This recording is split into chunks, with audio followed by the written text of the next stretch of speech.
Hello friends, कैसे हैं आप सभी लोग। आई होप आप सभी अच्छे होंगे। एक बार फिर से मैं आप सभी के लिए एक मोस्ट इम्पोर्टेंट क्लास लेकर आ गई हूँ। तो जल्दी से आप सभी जुड़ जाइए दीपा एकेडमी से और फिर शुरू करते हैं आज की क्लास। इस क्लास में हम करते हैं बीएड फर्स्ट ईयर की, जिसका सेशन है 2025 से 27। कोर्स 1 का क्लास करते हैं। जी हाँ, कोर्स 1 का क्लास आप लोगों का डेली 8 PM पे 8 बजे शाम को होता है। चाइल्डहुड एंड ग्रोइंग अप, बाल अवस्था और विकास। इसमें हमारा यूनिट नंबर 1, 2 और 3 कंप्लीट हो चुका है। आज हम शुरू करने वाले हैं unit number 4।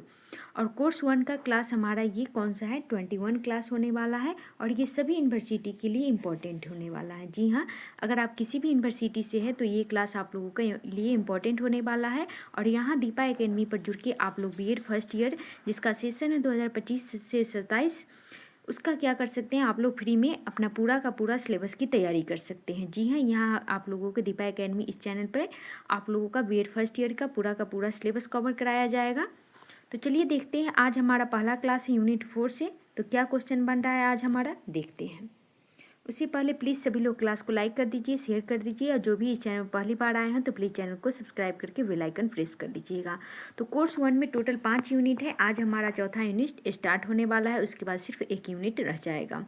Childhood and growing up, बाल अवस्था और विकास। यूनिट नंबर 4 से आज हमारा पहला क्वेश्चन है। तो क्वेश्चन क्या है, वैयक्तिक विभिन्नता को परिभाषित करें तथा शिक्षा के क्षेत्र में वैयक्तिक विभिन्नता के कारण और महत्व का वर्णन करें। यानी कि हम लोगों से पूछा जा रहा है इंडिविजुअल डिफरेंस को परिभाषित करना है और शिक्षा के क्षेत्र में इंडिविजुअल डिफरेंस के कारण और महत्व का वर्णन करना है। क्योंकि क्या होता है, हर एक व्यक्ति क्या होता है, एक दूसरे से भिन्न होता है, यानी कि अलग होता है। तो चलिए देखते हैं क्या है और इसको क्वेश्चन को सॉल्व करते हैं। उससे पहले आप सभी के लिए एक और इन्फॉर्मेशन दे दूँ। बीएड फर्स्ट ईयर, जिसका सेशन है 2025 से 27, यहाँ पे फ्री में क्लास मिलेगा आप लोगों को यूट्यूब पे डेली 8 PM पे कोर्स 1 का, और 6 PM पे भी हमारा क्लास चल रहा है, जो कि कोर्स 2 का क्लास हो रहा है। उसमें हमारा यूनिट नंबर 1 कंप्लीट हो चुका है। आज हमारा यूनिट नंबर 2 से स्टार्ट हुआ है। कोर्स 1 से कोर्स 6 तक नोट्स ओनली आप लोगों को 49 रुपीज़ में मिल जाएगा। जी हाँ, ओनली 49 रुपीज़ में। साथ में आप लोगों को मिलेगा मेथड पेपर से BBI क्वेश्चन, और आप लोगों को EPC 1, EPC 2 और EPC 3 के लिखे हुए कॉपी का PDF में मिलेगा ओनली 49 रुपीज़ में, शुरू के 50 छात्रों के लिए, जिसमें से अब केवल 5 से 10 सीट बचा हुआ है, यानी कि बहुत कम सीट बचा हुआ है। अगर आप किसी भी यूनिवर्सिटी से हैं तो आप लोग नोट्स ले सकते हैं और इसका प्रिंट आउट निकाल के घर पे अपने बैठकर खुद से तैयारी कर सकते हैं, या फिर क्लास को देखकर खुद से भी नोट्स बना सकते हैं। तो ये सभी कहाँ पे पेमेंट करना है, कैसे करना है, तो इसके लिए क्या करना पड़ेगा, आप लोगों को टेलीग्राम चैनल को फॉलो करना पड़ेगा। इसी वीडियो के कमेंट में सबसे ऊपर आप लोगों को टेलीग्राम चैनल का लिंक दिया गया होगा, वहाँ पे क्लिक करके आप लोग फॉलो कर लीजिए। और उसके बाद वहाँ पे आप लोग क्लास से रिलेटेड या फिर आपके मन में कोई भी डाउट हो या क्वेश्चन हो तो वहाँ पे मैसेज करके पूछ सकते हैं। और नोट्स कैसे लेना है, कहाँ मिलेगा, कहाँ पेमेंट करना है, ये सारी इन्फॉर्मेशन आप लोगों को वहीं पर मिलेगा। तो चलिए देखते हैं, सबसे पहले हम क्या करेंगे, परिचय देखते हैं। आप लोगों को ये नोट्स वैसे ही तैयार किया गया है जैसे आप लोगों को एग्जाम में किसी भी क्वेश्चन का आंसर लिखना है। तो इस नोट्स के जरिए आप लोग समझ सकते हैं कि आप लोग क्या करना है, क्लास एग्जाम में आप लोगों को किसी भी क्वेश्चन का आंसर कैसे लिखना है। क्योंकि ये BA का एग्जाम नहीं, BED का एग्जाम है। ये आप लोग क्या कीजिएगा, दिमाग में हमेशा इस चीज़ को रखिएगा। तो परिचय में क्या है, सबसे पहले हम क्या करते हैं, परिचय यानी कि अर्थ लिखते हैं, इंट्रोडक्शन लिखते हैं, उसका मीनिंग लिखते हैं, देन हम लोग लिखते हैं परिभाषा यानी कि डेफिनेशन लिखते हैं। उसके बाद उसका पूरा डिटेल्स लिखते हैं, और लास्ट में हम डायग्राम बनाते हैं और निष्कर्ष लिखते हैं। डायग्राम से क्या होता है, अच्छे मार्क्स आते हैं और आप लोगों का पेज भी बढ़ता है। और निष्कर्ष आप लोगों को कंपलसरी रूप से लिखना होता है। अगर आप लोग निष्कर्ष नहीं लिखते हैं तो आप लोगों का मार्क्स काट कर दिया जाएगा। तो चलिए परिचय में देखते हैं। मानव समाज में कोई भी दो व्यक्ति एक समान नहीं होता है। बिल्कुल सही बात है। अगर जुड़वा भी बच्चा है तो उनमें कुछ ना कुछ डिफरेंस होगा ही, या फिर उनके चॉइस यानी कि इंटरेस्ट अलग होगा, या फिर उनका शक्ल, ये सब तो होता ही है। जुड़वा बच्चा जो जिनका शक्ल भी एक जैसा होता है उनमें भी डिफरेंस होती है। प्रत्येक व्यक्ति की रुचि, क्षमता, सोच, व्यक्तित्व, सामाजिक पृष्ठभूमि और बौद्धिक स्तर अलग अलग होता है। क्या होता है, मानव समाज में कोई भी दो व्यक्ति एक समान नहीं होता है, चाहे फिर वो एक ही माँ बाप के दो बच्चे क्यों नहीं हो। प्रत्येक व्यक्ति की रुचि, क्षमता, सोच, व्यक्तित्व, सामाजिक पृष्ठभूमि और बौद्धिक स्तर अलग अलग होता है, यानी कि IQ लेवल अलग अलग होता है।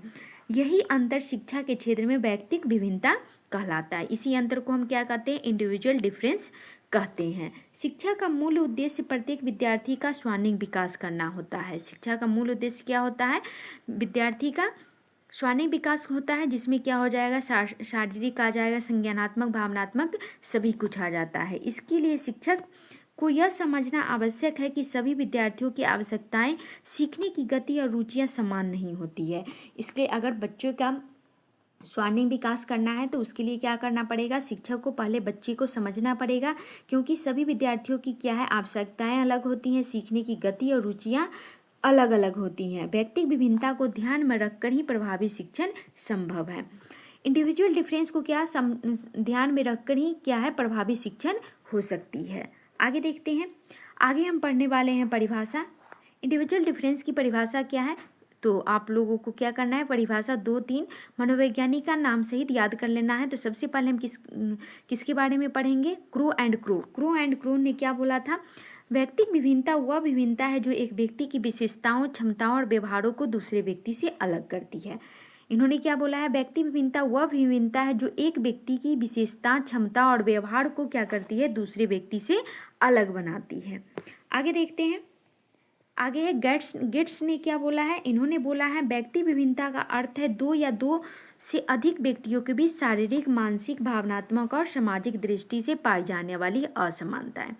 गेट्स ने क्या बोला है? व्यक्ति विभिन्नता का अर्थ क्या है? दो या दो से अधिक व्यक्तियों के बीच शारीरिक विभिन्नता हो सकती है, मानसिक हो सकता है, भावनात्मक और सामाजिक दृष्टि से पाई जाने वाली असमानताएं क्या है? इंडिविजुअल डिफरेंस का मीनिंग है।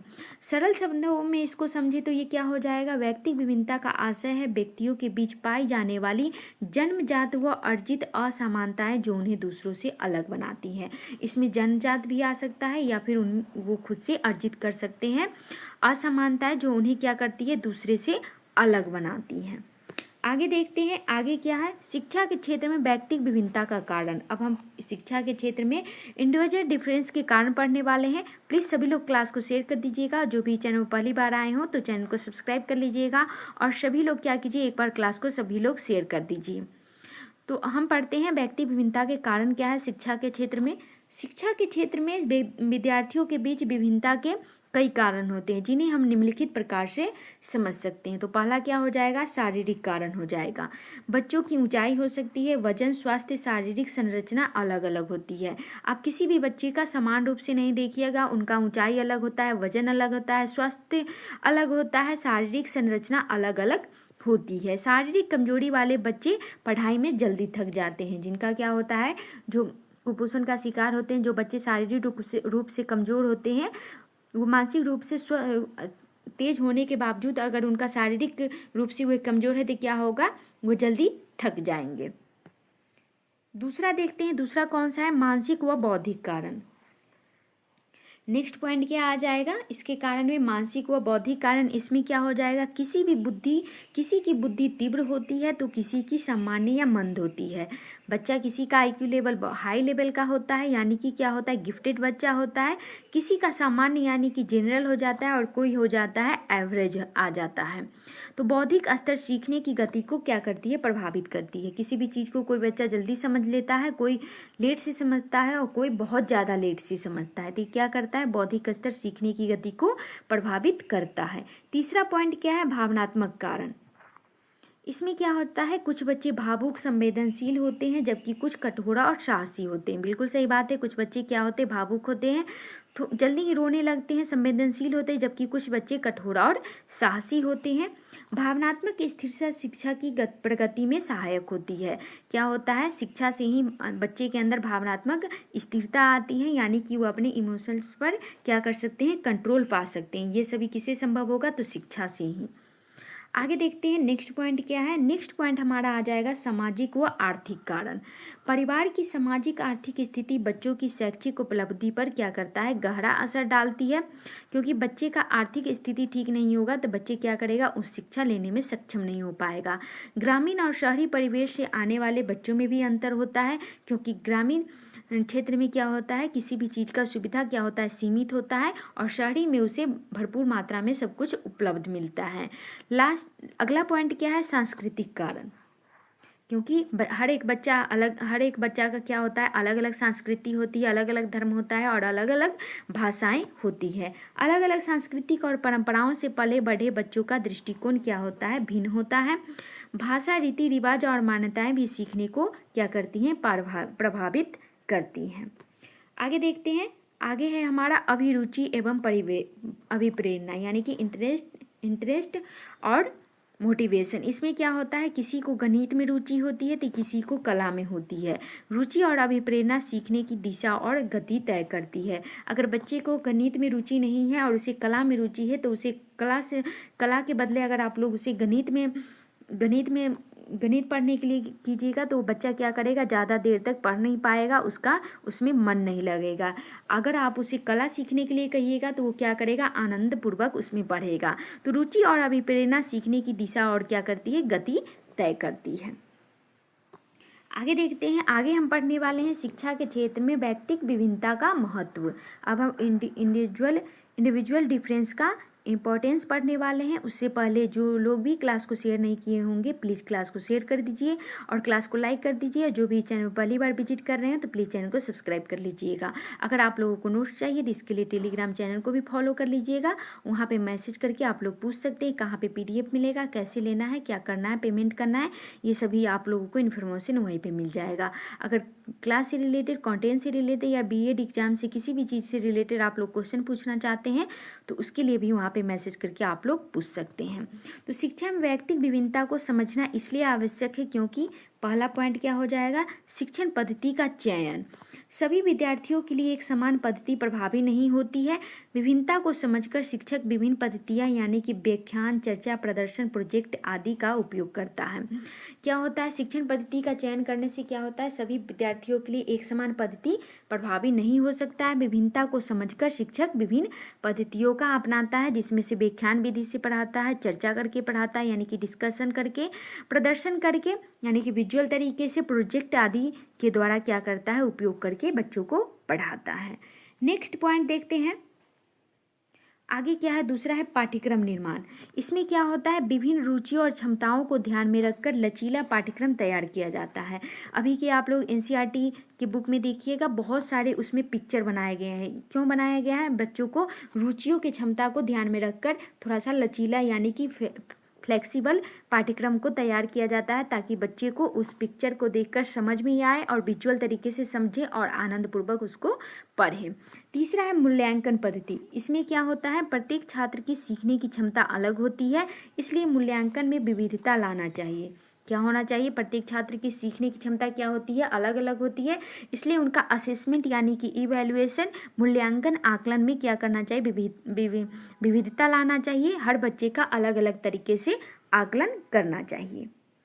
आगे देखते हैं, आगे है चौथा पॉइंट है प्रतिभा का विकास। इसमें क्या है, व्यक्तिगत विभिन्नता को पहचान कर शिक्षक विशेष प्रतिभाओं, संगीत, खेल, कला, गणित आदि को प्रोत्साहित कर सकता है। व्यक्तिगत विभिन्नता को पहचान कर शिक्षक क्या करता है, किसी के अंदर किसी भी चीज़ के लिए गिफ्टेड बच्चा होता है तो किसी भी चीज़ के लिए विशेष, हर एक बच्चा में क्या होता है, एक विशेष कला होती है। किसी के अंदर संगीत हो सकता है, कोई खेलने में अच्छा हो सकता है, किसी को कलाकारी यानी कि पेंटिंग करने में बेस्ट होगा, किसी को गणित होगा, तो आदि को क्या करेगा टीचर, हर एक बच्चा को जिस भी क्षेत्र में उसको रुचि हो, उसे मन लगता हो, उसको क्या करना है, प्रोत्साहित करना है। हतोत्साहित नहीं करना है कि जिसको खेलने में अच्छा लगता है तो उसको कला सीखना है, जिसको कला अच्छा लगता है तो उसको गणित सीखना है, ऐसा नहीं करना है। जो भी जिस क्षेत्र में बच्चा उसकी खुद की मर्जी के अनुसार, टीचर का क्या काम है, उसे प्रोत्साहित करना। पांचवा है समावेशी शिक्षा यानी कि इंक्लूसिव एजुकेशन। इसमें क्या होता है, मंदबुद्धि, दिव्यांग, मेधावी सभी बच्चों को समान अवसर देने के लिए विभिन्नताओं को स्वीकार करना आवश्यक होता है। इसमें क्या होता है, समावेशी शिक्षा में सभी बच्चों को एक साथ पढ़ाना होता है, सभी बच्चों को अवसर देना होता है। ऐसा नहीं कि सिर्फ मेधावी बच्चे का ग्रुप अलग बना दिए, दिव्यांग का अलग, मंदबुद्धि का अलग, तो ऐसा नहीं करना है। क्या करना है, सभी बच्चों को एक साथ पढ़ाना है और सभी को समान अवसर देना है। इससे क्या होगा, किसी भी बच्चे के अंदर हीन भावना उत्पन्न नहीं होगा और खुद को क्या करेंगे, वो दूसरे से अलग नहीं समझेंगे। उनके अंदर क्या होगा, मोटिवेशन आएगा, वो खुद को क्या करेंगे, किसी से कम नहीं समझेंगे। और इससे क्या होगा, ये क्या करना है, ये टीचर का काम है, समान अवसर देना और सभी बच्चे की विभिन्नता को स्वीकार करना।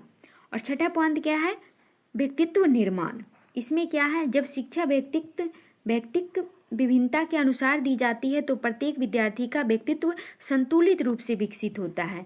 किसी भी बच्चे का जो भी उनका आवश्यकता है, जो भी उनका नीड है, उनके अनुसार अगर उनको चीज़ें मिले तो क्या होता है, उनका व्यक्तित्व संतुलित रूप से विकसित होता है, उनके अंदर हीन भावना उत्पन्न नहीं होता है। आगे देखते हैं, आगे हम देखने वाले हैं डायग्राम है। तो प्लीज़ सभी लोग क्लास को लाइक करते रहिएगा, शेयर करते रहिएगा और फीडबैक ज़रूर दीजिएगा अच्छे अच्छे कमेंट के साथ। आप लोग फीडबैक बिल्कुल भी नहीं देते हैं, तो आप लोगों को ज़्यादा से ज़्यादा कमेंट करके फीडबैक देना है। शिक्षा में व्यक्तिक विभिन्नता के कारण और महत्व, ऊपर क्या लिखना है आप लोगों को, शिक्षा में व्यक्ति विभिन्नता के कारण और महत्व लिखना है। देन आप लोगों को लिखना है व्यक्तिक विभिन्नता, जिसमें आप लोगों को एक तरफ लिखना है कारण और दूसरी तरफ क्या लिखना है, महत्व। तो कारण में क्या आ जाएगा, शारीरिक, मानसिक, भावनात्मक, सामाजिक और सांस्कृतिक रुचि आ जाएगी। और महत्व में कौन सा आ जाएगा, शिक्षण, पाठ्यक्रम, मूल्यांकन पद्धति, निर्माण, विविधता आ जाएगी। और इसमें क्या हो जाएगा, प्रतिभा का विकास होगा इससे क्या होगा, व्यक्तित्व का निर्माण होगा। आगे हम पढ़ते हैं, आगे हम निष्कर्ष पढ़ने वाले हैं। निष्कर्ष में क्या होगा, निष्कर्ष में हम देखते हैं निष्कर्ष क्या है। आप लोगों को हर एक क्वेश्चन में कंपलसरी रूप से लिखना है, भले ही आप लोग 5 लाइन ही क्यों नहीं लिखे, लेकिन क्या करना है, आप लोगों को कंपलसरी रूप से लिखना है। तो व्यक्तिक विभिन्नता एक प्राकृतिक सत्य है। व्यक्तिक विभिन्नता क्या है, एक प्राकृतिक सत्य है, इसको हम झुठला नहीं सकते हैं। इंडिविजुअल डिफरेंस प्राकृतिक विशेषता है, क्या होता है, हर एक व्यक्ति एक दूसरे व्यक्ति से क्या होता है, अलग होता है। शिक्षा का उद्देश्य सभी बच्चों को एक जैसा बनाना नहीं है, बल्कि उनकी विशेषताओं को पहचानकर उनके सर्वांगीण विकास की दिशा में प्रयास करना है। बिल्कुल सही बात है। शिक्षा का उद्देश्य ये नहीं है कि दूसरा बच्चा गणित में तेज है तो तुम भी गणित ही पढ़ो, नहीं, ऐसा नहीं करना है, एक जैसा नहीं बनाना है, बल्कि उनके अंदर जो भी विशेषता है उसको ढूंढ कर, उसको पहचान कर उनका सर्वांगीण विकास की दिशा में क्या करना है, टीचर को प्रयास करना है। यदि शिक्षक व्यक्तिक विभिन्नता को ध्यान में रखकर शिक्षण करता है तो शिक्षा वास्तव में लोकतांत्रिक, प्रभावी और समावेशी बनती है। ये सारी जिम्मेदारी किसकी है, तो टीचर की है। बच्चे के अंदर जो भी विशेषता है उसको पहचान कर उसी दिशा में उसका सर्वांगीण विकास करना है। यदि शिक्षक व्यक्ति यानी कि इंडिविजुअल डिफरेंस को ध्यान में रखकर शिक्षण करता है यानी कि देता है तो शिक्षा वास्तव में क्या होगा, लोकतांत्रिक होगा, प्रभावी होगा और समावेशी बनती है। तो आज का क्लास हमारा खत्म हो गया। क्लास और कंटेंट कैसा लगा आप लोग फीडबैक जरूर दीजिएगा, ज़्यादा से ज़्यादा कमेंट करके आप लोगों को फीडबैक देना है। और क्लास के अंत तक बने रहने के लिए thank you so much. Class और कंटेंट अच्छा लगे तो लाइक कीजिए, शेयर कीजिए, चैनल को सब्सक्राइब कीजिए और फीडबैक इंपॉर्टेंट रूप से देना है, आप लोगों को कंपलसरी रूप से देना है, क्योंकि फीडबैक मेरे लिए बहुत इंपॉर्टेंट है। इसलिए आप लोग ज़्यादा से ज़्यादा कमेंट करके फीडबैक दीजिए। और क्लास से रिलेटेड कुछ भी क्वेश्चन हो तो आप लोग टेलीग्राम चैनल में मैसेज करके पूछ सकते हैं। और नोट्स भी लेना हो तो जल्दी से आप लोग नोट्स ले लीजिए, क्योंकि 50 बच्चे जैसे ही 50 बच्चे पूरे हो जाएंगे तो क्या होगा, नोट्स का कीमत इंक्रीज कर दिया जाएगा और 50 सीट में से बहुत ही कम सीट अब खाली रह गया है। तो जल्दी से आप लोग नोट्स ले लीजिए, ये सभी नोट्स आप लोगों के लिए बहुत इंपॉर्टेंट है, इसका प्रिंट आउट निकाल के आप लोग पढ़ सकते हैं। तो आज के लिए बस इतना ही, मिलते हैं नेक्स्ट क्लास में। जय हिंद, जय भारत।